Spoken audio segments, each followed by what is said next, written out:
ദക്ഷിണേന്ത്യൻ സംസ്ഥാനമായ കേരളത്തിൽ സ്ഥിതി ചെയ്യുന്ന കൊച്ചി ഊഷ്മളമായ സമുദ്രവിഭവ സംസ്കാരത്തിന് പേരുകേട്ടതാണ്.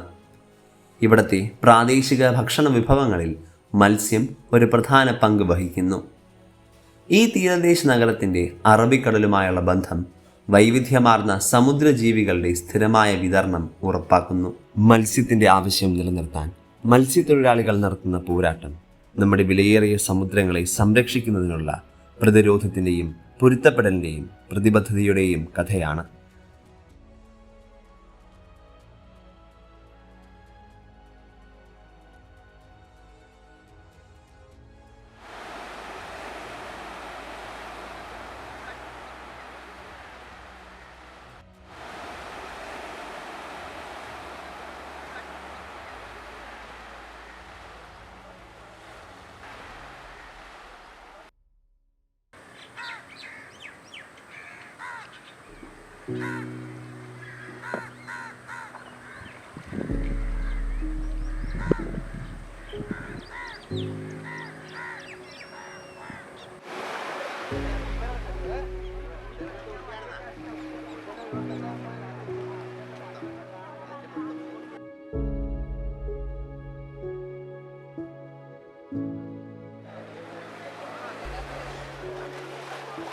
ലോകമെമ്പാടുമുള്ള തീരദേശ സമൂഹങ്ങളുടെ ഹൃദയഭാഗത്ത് ഒരു കൂട്ടം വ്യക്തികൾ കാലാതീതമായ ഒരു യാത്ര ആരംഭിക്കുന്നു.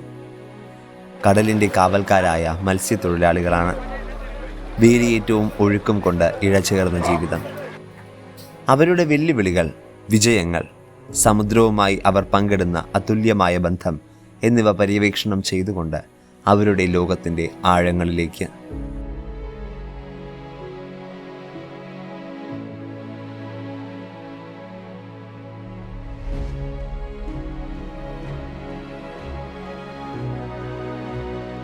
ഞങ്ങൾ വെളുപ്പിന് 5 മണിയാകുമ്പോൾ ഇവിടെ നിന്ന് 5-5:30 വെള്ളം വിട്ടുകൊണ്ട് പോകും. അപ്പോൾ കയറണത് ചിലപ്പോൾ 10 മണിയാകുമ്പോൾ കയറും, ചിലപ്പോൾ ഉച്ചയാകുമ്പോൾ കയറും, വൈകിട്ട് കയറും. ആ പണിയുടെ ഇതനുസരിച്ചാണ് വെള്ളം കയറി വരുന്നത്. പണിയില്ലെങ്കിൽ കാലത്തെ ഓടി കയറി പോരും. അപ്പോൾ എണ്ണ കത്തൽ സ്വാഭാവികമായിട്ട് ഓട്ടം കൊച്ചി വരെ ഓടും, ചെത്തി വരെയൊക്കെ ഓടും. അത് കടം തന്നെ ആയിരിക്കും. അത് 100 ലിറ്റർ എണ്ണ കടമായിരിക്കും, വാറ്റ കടം, റേഷൻ കാശ്, ഭക്ഷണം വെക്കണ കാശ് കടം, അതൊക്കെ വരും. പിന്നെ ഇപ്പോഴത്തെ കാലാവസ്ഥ കുറവായതുകൊണ്ട് മീൻ കുറവ്, പണി വളരെ മോശം. അത് സാധാരണ മുൻകാലം വെച്ചാണെങ്കിൽ ഈ നല്ലൊക്കെ മഴയും കാറ്റും കോളം ഉള്ളപ്പോൾ നമുക്ക് മീനുകൾ കൂടുതലായിട്ട് ഉണ്ടാവുന്നുണ്ട്. പക്ഷേ ഇപ്പം ഈ ഒരു കാലാവസ്ഥ, ഈ 2023 തീരെ മീൻ കുറവാണ്. ഈ തീരെ കുറവാണ്. നത്തോലി എന്ന് വെച്ചാൽ മീനെ കാണുന്നില്ല നമുക്ക് ഇവിടെ. കൊഴുവായും ഇതൊക്കെ കുറവാണ് തീരെ.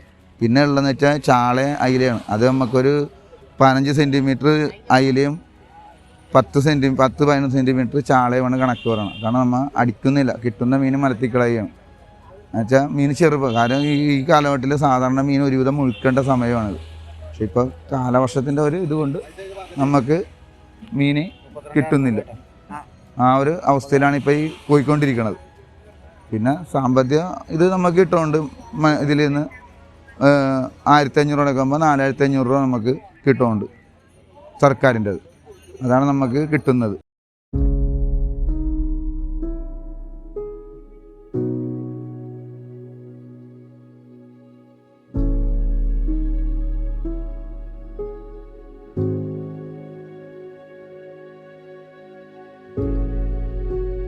മത്സ്യത്തൊഴിലാളിയുടെ ഒരു ദിനം പ്രഭാതത്തിന് മുന്നേ ആരംഭിക്കുന്നു. വായുവിലെ ഉപ്പുവെള്ളത്തിൻ്റെ ഗന്ധം ഊർജമാക്കി അവർ അവരുടെ ഉപകരണങ്ങളും ഗിയറും വലകളും കയറുകളുമെല്ലാം ഭംഗിയായി ക്രമീകരിക്കുന്നു.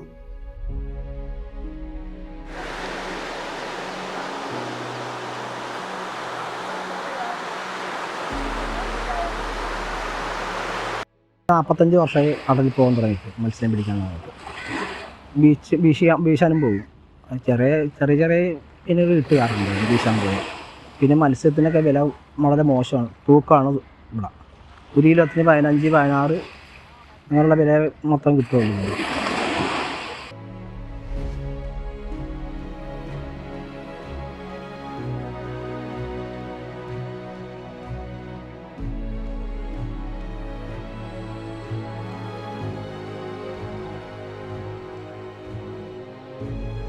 തൊഴിലാളികളുടെ ഒരു ജീവിത രീതി പറയുകയാണെങ്കിൽ നമ്മുടെ അന്തരീക്ഷ മലിനീകരണമൊക്കെ വെച്ച് നോക്കുകയാണെങ്കിൽ കടലിൽ മത്സ്യത്തിൻ്റെ ഒരു ദൗർലഭ്യം ഉണ്ട്.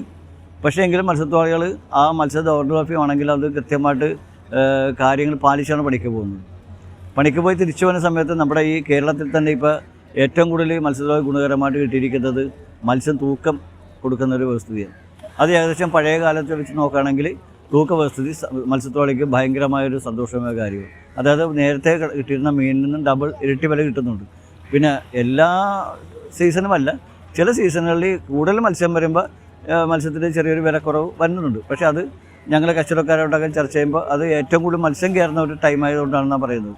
പിന്നെ മത്സ്യത്തൊഴിലാളിക്ക് മത്സ്യത്തിന് വില കിട്ടില്ല എന്ന തരത്തിലിരിക്കുന്നത് ഏറ്റവും വലിയ ബാധകം ഇന്ധനത്തിൻ്റെ ഒരു വിലവർദ്ധനവാണ്. ഇന്ധനത്തിൻ്റെ വിലവർദ്ധനവ്, തൊഴിലുപകരണങ്ങളുടെ വിലവർദ്ധനവ്. പക്ഷേ ഇതൊക്കെ ടാലി ചെയ്തുകൊണ്ട് പോകുന്നത് മത്സ്യത്തിന് വില കിട്ടുന്നതുകൊണ്ടാണ്. അപ്പോൾ ആ കിട്ടുന്ന ഒരു രീതി തുടർന്ന് പോയാലേ മത്സ്യത്തൊഴിലാളിക്ക് നല്ല സുഖമായിട്ട് മത്സ്യബന്ധനം നടത്താൻ പറ്റുള്ളൂ. പിന്നെ പല പല പല കടലോളം പ്രശ്നങ്ങളുണ്ട്. എങ്കിലും അത് സർക്കാരിൻ്റെ ഭാഗത്ത് ഞങ്ങളുടെ സംഘടനാ ബേസിലാണെങ്കിൽ ഞങ്ങളത് കൃത്യമായിട്ട് സർക്കാരിനെ അറിയിക്കാറുണ്ട്. എല്ലാം തള്ളിക്കളഞ്ഞില്ലെങ്കിലും ചില കാര്യങ്ങൾ നമ്മൾ പറയുന്നതോട് സർക്കാർ ചോദിച്ചും മുന്നോട്ട് പോകുന്നുണ്ട്.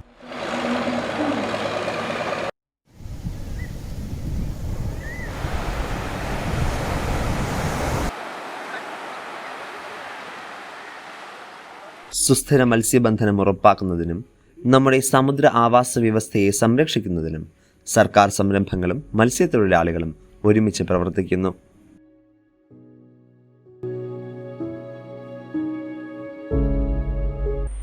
നമ്മുടെ ഈ ജില്ലയിൽ ഫിഷറീസ് വകുപ്പുമായി ബന്ധപ്പെട്ട് നമ്മുടെ പ്രവർത്തനങ്ങൾ മത്സ്യത്തൊഴിലാളി മേഖലയും അതുപോലെ തന്നെ മത്സ്യകൃഷി മേഖല, ഈ രണ്ട് മേഖലകളിലാണ് പ്രധാനമായിട്ടും ഫിഷറീസ് വകുപ്പ് പ്രവർത്തിക്കുന്നത്.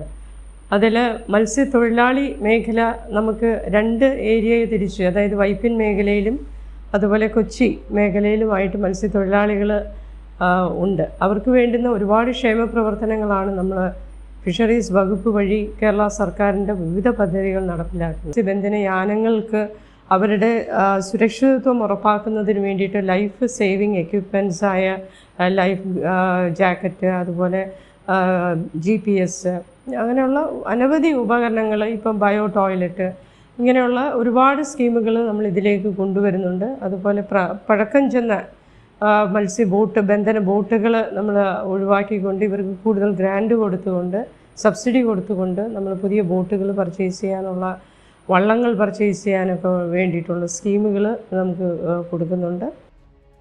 ശരിക്കും ഈ ആംബുലൻസിൻ്റെ ഇതെന്ന് പറയുമ്പോൾ കടലിൽ പോകുന്ന കടലിൽ അപകടം ഉണ്ടാകുന്ന വള്ളങ്ങളെ രക്ഷിക്കാനും ബോട്ടുകളെ രക്ഷിക്കാനും, അതിൻ്റെ കൂടെ തന്നെ തൊഴിലാളികളെ എന്തെങ്കിലും കാർഡിയാക് അറസ്റ്റ് പോലുള്ള അപകടങ്ങളുണ്ടാകുമ്പോൾ അവരെ സുരക്ഷിതരായിട്ട് ഇവിടെ എത്തിക്കാനും ഫസ്റ്റ് എയ്ഡും അവരുടെ ജീവൻ നിലനിർത്തി അവരെ സുരക്ഷിതമായിട്ട് ഹോസ്പിറ്റലിലേക്ക് ട്രാൻസ്ഫർ ചെയ്യാനുള്ള സിസ്റ്റം ഈ ബോട്ടിൽ ഈ വെസലിൽ അറേഞ്ച് ചെയ്തിട്ടുണ്ട്.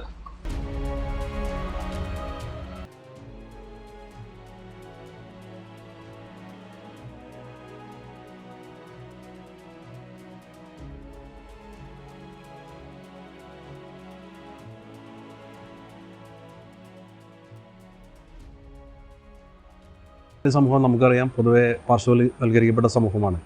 ആ സമൂഹത്തിൻ്റെ ഉന്നത നിരയിലേക്ക് കൊണ്ടുവരുവാൻ, സമൂഹത്തിൻ്റെ മുൻപന്തിയിലേക്ക് കൊണ്ടുവരുവാൻ പ്രതിജ്ഞാബദ്ധമായ നിലപാടാണ് സർക്കാർ കൈക്കൊണ്ടിരിക്കുന്നത്.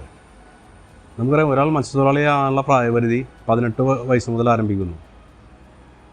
2 വർഷം അയാൾ മത്സ്യബന്ധനവുമായി ബന്ധപ്പെട്ട് പ്രവർത്തിക്കുകയാണെങ്കിൽ അയാൾക്ക് മത്സ്യത്തൊഴിലാളിയുടെ മെമ്പർഷിപ്പ് കൊടുക്കാനുള്ള, ക്ഷേമനിധി അംഗത്വം കൊടുക്കാനുള്ള പ്രൊവിഷനുണ്ട്. നമ്മൾ അങ്ങനെ ചെയ്യുമ്പോൾ നമ്മൾ ഒരു മത്സ്യത്തൊഴിലാളിയുടെ കുടുംബത്തിന് കിട്ടുന്ന ഗുണങ്ങൾ, അവരെ കുട്ടികൾക്ക് പഠിക്കാനുള്ള വിദ്യാഭ്യാസാനുകൂല്യത്തിൻ്റെ യോഗ്യതയ്ക്കുള്ള സർട്ടിഫിക്കറ്റ്, അങ്ങനെ വിദ്യാഭ്യാസാനുകൂല്യം ഡിപ്പാർട്ട്മെൻറ്റിൽ നിന്ന് ലഭിക്കുന്നതിന് ഇത് അത്യന്താപേക്ഷിതമാണ്.